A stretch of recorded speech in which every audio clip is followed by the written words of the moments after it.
Breaking news on the BBC today, 2 Reform councillors have defected to restore Britain. Glover and Rob Aikenhead were both elected to the authority in the 2025 local elections. A spokesperson for Restore Britain said, "We're very pleased to welcome Councillor Aikenhead and Councillor Glover to the Restore Britain group on Warwickshire County Council and as members of the National Party, having taken the brave step of defecting from Reform UK this morning." Rupert Lowe addressed the issue with a tweet, giving a warm welcome to 2 new Restore Britain County Councillors in Warwickshire. He said, "We have had a number of defection applications come in and we have been very careful about who we have been willing to take on.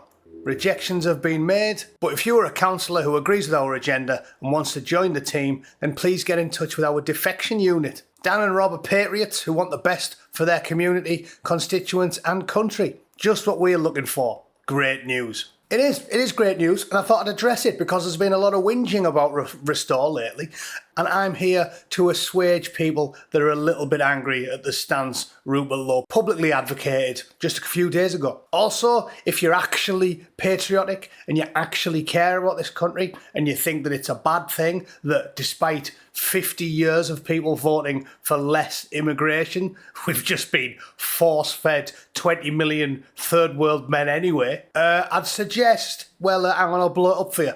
There you go. I suggest you write that email down and then shoot a quick message to Restore UK. Because honestly, there's some Conservative councillors who I read pretty base things from. So don't tell me if you're a Conservative councillor and you agree with cutting immigration and deporting lots and lots of swarthy foreign diddlers. Don't tell me you should stay in a party led by a Nigerian anchor baby with teeth like Garfield's girlfriend.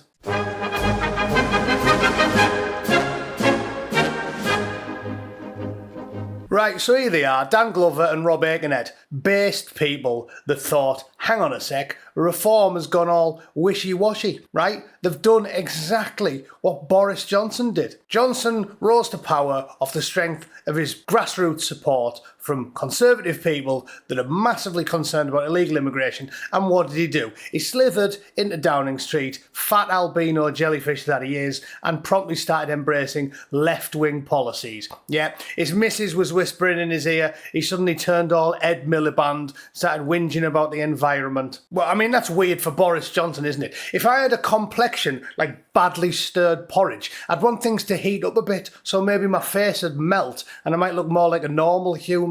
And it wasn't just the climate stuff. He imported millions of immigrants after promising he wouldn't, and was basically a detestable quisling. He loved waving the flags and talking all conservative and patriotic when he was on the campaign trail, but as soon as he moved his luggage into Downing Street, he morphed into a Labour Prime Minister. And that apparently seems to be what Farage is doing. Boris turned into Tony Blair, Farage turned into Boris, and Starmer turned into...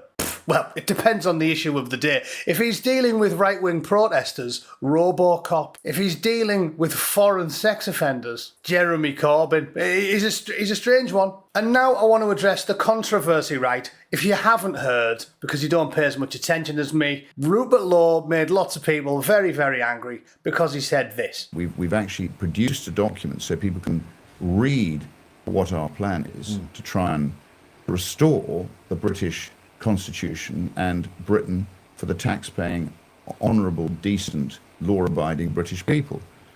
And that starts, as we know, with detaining and deporting people arriving illegally, then finding and deporting people living here illegally, then deporting the 10,500 foreign criminals in our prisons, and then we turn our attention, in the same way that Sweden and Denmark have, to sorting out people who are living here on benefits, who've never contributed to Britain. Yep. And we do it by basically dealing with the welfarism. So we reduce welfarism, we create a hostile environment, and we encourage people to go home naturally. And at the same time, if necessary, we incentivize them to leave. But what we can't do is be unfair or illegal towards people who, through no fault of their own, have been encouraged in a thoroughly underhand, devious and misguided way to come and settle here. And if they're contributing to our economy, as I've said in the past, and they are making a sort of valuable payment of taxes and a contribution, and they accept our laws and they've integrated into our society. There are people who don't think that is desirable, but nevertheless, they've come here in good faith, and we cannot treat them in a way which is not either legal or fair. Now, you wouldn't think something as reasonable as that upset people, but it did. It did. And I do understand where they're coming from. Steve Laws was kicking off about it. Loads of people on the right were pissed, saying, no, that's not good enough. We want to deport millions and millions of people, right? And to those people, I'd simply say this, okay? Life isn't fair. It isn't. We've been stitched up, but that's what he said there. The British public has voted consistently against mass immigration for decades, but we've got what we got. We might agree that, certainly with the Boris wave, I would think it is reasonable to get rid of people that moved to the UK since about 2020.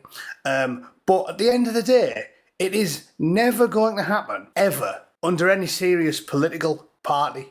So you can be a doomer and just say, what's the point in voting? If it made a difference, they wouldn't let us do it, which that's probably true as well. Old wisdom, that. I think Mark Twain gets attributed to the quote, doesn't he? That might be true as well. Maybe we're all pissing in the wind and this only gets fixed when it happens Starship Troopers style and it gets so bad it massively kicks off and we sort it out the old-fashioned way. But until that time comes, you might as well do what I do. Be a cynic, be pessimistic, think the whole thing's absurd, but at least vote anyway for the least worst option. And obviously, the least worst option is currently restore, and then it's reform, and then it's conservative.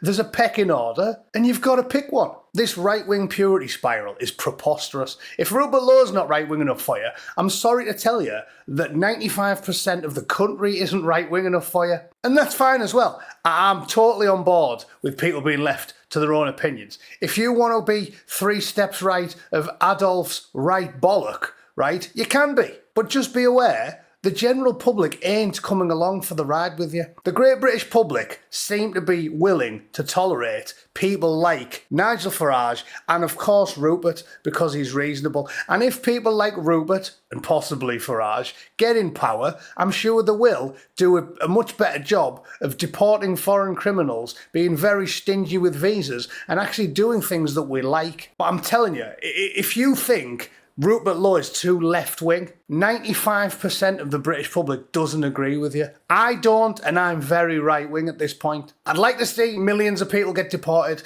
I pray that someone like Rupert Lowe or possibly old Frogface will actually do it because the public support it, because we have been stitched up. But life's not fair. No one's going to support rounding up, some Indian fella who moved to the UK in 2011, has never broken the law and has paid taxes for 15 years. The general public will never support it. And you can disagree with them, but you have to understand how mathematics work. You're not going to be able to take a position like that and never hold the reins of power in the United Kingdom. So what I tell everybody spurging out about Rupert Lowe is, settle down.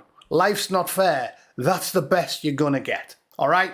Deport criminals, throw people out who are parasites, economically inactive, living on benefits for decades. We can sling them all out. That is the best you're going to get. And if you're going to spend all your time now shooting Rupert Lowe down in flames, I don't know what to tell you. You're not part of the solution if you devote all of your time online to slagging off the right, are you? You're part of the problem. If you devote 12 hours a day to slagging off Rupert Lowe and Nigel Farage, you've got more in common with Owen Jones than me. So calm your tits, lads. But that's just what I think. If you disagree, please feel free to let me know down the bottom. I'll probably do a live stream today, so I'll see you all in a bit. Thanks for watching. Toodle pip.